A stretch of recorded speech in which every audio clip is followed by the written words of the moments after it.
Welcome to I plus. ഞാൻ അക്ഷര. നമുക്ക് സൈക്കോളജിയിൽ വളരെ ഇമ്പോർട്ടൻ്റ് ആയിട്ടുള്ള ഒരു ഏരിയ ആണ് സിഗ്മണ്ട് ഫ്രോയിഡ് എന്ന് പറയുന്നത്. ഏത് പരീക്ഷ എടുത്താലും അദ്ദേഹത്തിൻ്റെ തിയറിയുമായി ബന്ധപ്പെട്ട് ഒരു ചോദ്യമെങ്കിലും നമുക്ക് പ്രതീക്ഷിക്കാവുന്നതാണ്. കേറ്ററ്റിനാണെങ്കിലും LPUPക്കാണെങ്കിലും ഒക്കെ സ്ഥിരമായിട്ട് ചോദ്യം ചോദിക്കുന്ന ഒരു മേഖലയാണ്. വളരെ ഈസി ആയിട്ട് പഠിക്കാൻ കഴിയുന്ന ഒരു വ്യക്തിത്വം തന്നെയാണ് ഫ്രോയിഡ്. അപ്പോൾ ഫ്രോയിഡിൻ്റെ ആ കൺസെപ്റ്റുകളെ നമുക്ക് കൃത്യം 3ആയിട്ട് ഡിവൈഡ് ചെയ്ത് കഴിഞ്ഞാൽ കൃത്യം 3 സെക്ഷനുകളിലൂടെ അദ്ദേഹവുമായിട്ട് ബന്ധപ്പെട്ട എല്ലാ തിയറിയും നമുക്ക് പഠിക്കാം.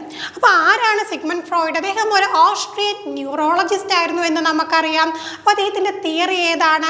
Psycho analytic theory, by extension psychiatric therapy. അപ്പോൾ എന്താണ്? സൈക്കോ അനാലിസിസ് തിയറി ആയിട്ട് കൊണ്ടുവന്നു. പിന്നെ അതിൻ്റെ ഒരു പ്രാക്ടിക്കൽ ആപ്ലിക്കേഷൻ എന്നൊക്കെ പറയുമ്പോൾ നമുക്ക് എന്ത് പറയാം? സൈക്കാട്രിക് തെറാപ്പിയിലേക്ക് കൊണ്ടുവന്നു. മലയാളത്തിൽ നമ്മൾ എന്തോ പറയുന്നത്? മനോവിശ്ലേഷണ സിദ്ധാന്തം എന്ന് പറയും. ആരുടേതാണ്? സിഗ്മണ്ട് ഫ്രോയിഡിൻ്റേതാണ്.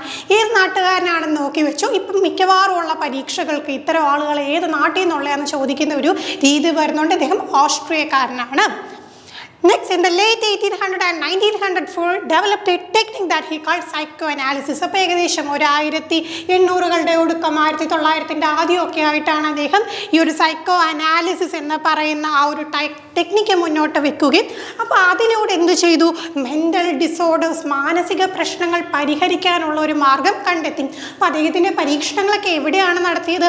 അദ്ദേഹത്തിൻ്റെ മുമ്പിലെത്തുന്ന രോഗികളിലൊക്കെ അദ്ദേഹം പരീക്ഷണം നടത്തിയാണ് തിയറിയൊക്കെ ഫോർമുലേറ്റ് ചെയ്തത്. അപ്പോൾ അത്തരത്തിലുള്ള ഒരു തിയറിയാണ് Freud's model of the human mind. ഇന്ന് നമുക്ക് ഈ ഒരു കൺസെപ്റ്റ് മാത്രം പഠിക്കും. ഫ്രോയിഡിൻ്റെ ഹ്യൂമൻ മൈൻഡിനെ കുറിച്ചിട്ടുള്ള ആ ഒരു തിയറി എന്താണ്? നമ്മുടെ മനുഷ്യൻ്റെ മനസ്സെന്ന് പറയുന്നത് ഒരു മഞ്ഞുമല പോലെയാണ്. നമുക്കറിയാം, ടൈറ്റാനിക് സിനിമയൊക്കെ കണ്ടിട്ടുള്ള മഞ്ഞുമല. അപ്പം അവർ പറയുന്നത് എന്താണ്? ആ മഞ്ഞുമല ഒരുപാട് താഴോട്ടുണ്ടായിരുന്നു, പക്ഷെ നമുക്ക് ആ ഒരു ഷിപ്പിൽ നിന്ന് നോക്കുമ്പോഴത്തേക്ക് കുറച്ച് ഭാഗം മാത്രമേ കാണാൻ കഴിയും. അപ്പം നോക്കിക്കേ, ഒരു പിക്ചർ നോക്കിയാൽ തന്നെ പിടികിട്ടും. ഇത്രയും ഭാഗം മാത്രമേ നമുക്ക് പുറമേ കാണാൻ പറ്റൂ. നമ്മുടെ മനസ്സും അങ്ങനെ തന്നെ. നമ്മുടെ മനസ്സിൻ്റെ വളരെ ചെറിയൊരു ഭാഗം മാത്രമേ നമ്മൾക്ക്, അതായത് നമ്മുടെ കോൺഷ്യസ് മൈൻഡ് മാത്രമേ നമുക്കതിനെക്കുറിച്ചൊരു ധാരണയുള്ളൂ. വളരെ കുറച്ച് കാര്യങ്ങളാണ് നമുക്കറിയാത്ത കാര്യങ്ങൾ. എന്താണ്? ഇങ്ങനെ ഗർത്തങ്ങളിൽ ബാക്കിയുണ്ട്. സബ് കോൺഷ്യസ് മൈൻഡും അൺകോൺഷ്യസ് മൈൻഡും. അപ്പോൾ ഇതിനെക്കുറിച്ചൊക്കെ കൂടുതലായിട്ട് അദ്ദേഹം പഠനം നടത്തിയിട്ടുണ്ട്. എന്താണ് ഈ കോൺഷ്യസ് മൈൻഡ്? നമ്മൾക്ക് ഏതൊരു ഇൻഫർമേഷൻ ആവട്ടെ നമുക്ക് പെട്ടെന്ന് കൺവേ ചെയ്യാൻ കഴിയുന്ന, പെട്ടെന്നൊരു കാര്യം ചോദിച്ചാൽ എന്താണ് നിങ്ങളുടെ പേരെന്ന് ചോദിച്ചാൽ നമ്മൾ വല്ല ആലോചിക്കാൻ നിൽക്കും, അപ്പോൾ തന്നെ നമ്മളുടെ പേര് പറയും. കാരണം എന്താണ്?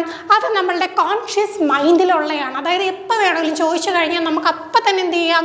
അതിനെക്കുറിച്ച് പറയാൻ കഴിയുന്ന എല്ലാത്തരം ഇൻഫർമേഷനും എവിടെയാണ്?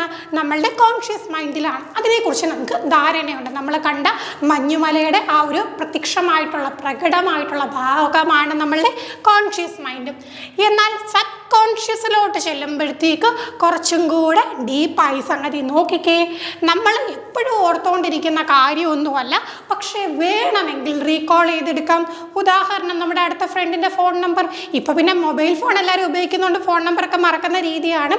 പക്ഷേ പണ്ട് നമ്മൾ ലാൻഡ് ലൈനൊക്കെ യൂസ് ചെയ്ത് നമ്മൾ ഫ്രണ്ട്സിനെയും റിലേറ്റീവ്സിനെയൊക്കെ വിളിക്കുന്ന ആ ഒരു ടൈം ഉണ്ടായിരുന്നല്ലോ. ആ ടൈമിൽ ഫോൺ നമ്പർ നമ്മൾ എപ്പോഴും ഇങ്ങനെ പറഞ്ഞുകൊണ്ട് കിടക്കുന്നില്ലെങ്കിലും ഒന്ന് ചോദിച്ചു കഴിഞ്ഞാൽ നമുക്ക് എന്ത് ചെയ്യാൻ കഴിയും? ഓർത്തെടുക്കാനായിട്ട് പറ്റും. അതാണ് നമ്മുടെ സബ് കോൺഷ്യസ് മൈൻഡ് എന്ന് പറയുന്നത്. അപ്പോൾ നമ്മൾ ആദ്യം കണ്ട എന്താണ്? ബോധ മനസ്സാണ് കോൺഷ്യസ് മൈൻഡ്. സബ് കോൺഷ്യസ് എന്ന് പറയുമ്പോഴത്തേക്ക് ഉപബോധ മനസ്സെന്ന് പറയും. ഇനിയാണ് ഏറ്റവും മെയിൻ ആൾ വരുന്ന. ആരാണ്? അൺകോൺഷ്യസ് മൈൻഡ് എന്ന് പറയുന്നത്. ഈ ഒരു പിക്ചർ കാണുമ്പോൾ തന്നെ എന്തോ പോലെ തോന്നില്ലേ? അത് തന്നെയാണ് നമ്മുടെ അൺകോൺഷ്യസ് മൈൻഡ്. സംഗതി എന്താണ്? നമ്മുടെ ഉള്ളിലുള്ള ഫീലിങ്ങും തോട്ട്സും അർജും മെമ്മറീസും എല്ലാം എന്താണ്? ഇങ്ങനെ നമ്മുടെ മനസ്സിൻ്റെ ഉള്ളിലിരിപ്പുണ്ട്.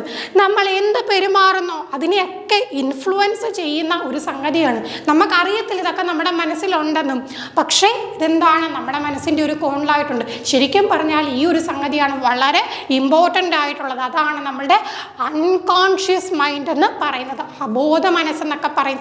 ഇതിനാണ് കൂടുതലായിട്ട് ഫ്രോയിഡ് പ്രാധാന്യം കൊടുത്ത് പഠിച്ചിട്ടുള്ളത്. അപ്പോൾ അതിനെ കൂടുതലായിട്ടൊക്കെ എന്ത് ചെയ്തിട്ടുണ്ട്? അനലൈസ് ചെയ്തുകൊണ്ടാണ് അദ്ദേഹം ഈ ഒരു തിയറിയെ കൂടുതലായിട്ട് ഡെവലപ്പ് ചെയ്ത് കൊണ്ടുവന്നത്. അപ്പോൾ ഇന്ന് ഇത്രയും കാര്യങ്ങൾ നിൽക്കട്ടെ. ഇനി ഇത് മാത്രമല്ല, അദ്ദേഹത്തിൻ്റെ മറ്റ് കൺസെപ്റ്റുകളുണ്ട്. ഇഡുണ്ട്, ഈഗോ, സൂപ്പർ ഈഗോ, ഈറോസ്, താനത്തോസ്, പിന്നെ സൈക്കോസെക്ഷൽ സ്റ്റേജസ് ഓഫ് ഡെവലപ്മെൻറ്റും. അപ്പോൾ ഇത്രയും കാര്യങ്ങൾ നമുക്ക് തുടർന്നുള്ള ക്ലാസ്സുകളിൽ ഡിസ്കസ് ചെയ്യാം. താങ്ക്